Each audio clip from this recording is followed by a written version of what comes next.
এ কোণের মান যদি এক্স হয় আর বি কোণের মান টয়েস এক্স, আর ও হচ্ছে সি কোণ হচ্ছে থ্রাইস এক্স। তার মানে বোঝা যাচ্ছে টয়েস এক্স আর এক্স যোগ করলে কত হয় বলেন, থ্রাইস এক্স।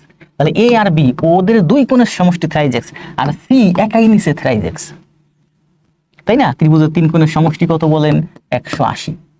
তাহলে ওরা দুইজনে নিল থ্রাইস এক্স, ও নিল একা থ্রাইস এক্স। তার মানে বোঝা যাচ্ছে ও নিচে 90 আর এরা দুইজনে মিলে নিচে 90।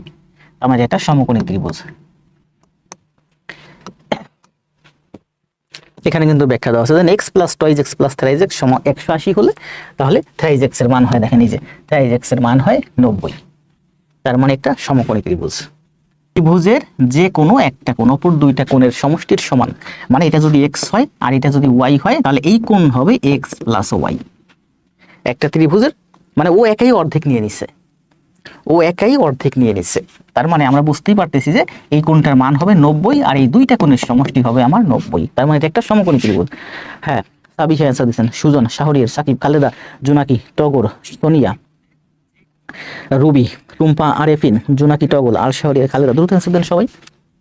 ঠিক আছে, তাহলে এটা শেষ আমাদের। দেখেন মোবাইল থেকে নয়েজ আসতেছে। আল শাহরিয়ার ভাই অ্যান্সার দিচ্ছেন, তাই না? এখানে ব্যাখ্যা দেওয়া আছে, একটু দেখে নিন। এটা হচ্ছে অন্যরকম একটু ব্যাখ্যা, বাচ্চাদের ব্যাখ্যা।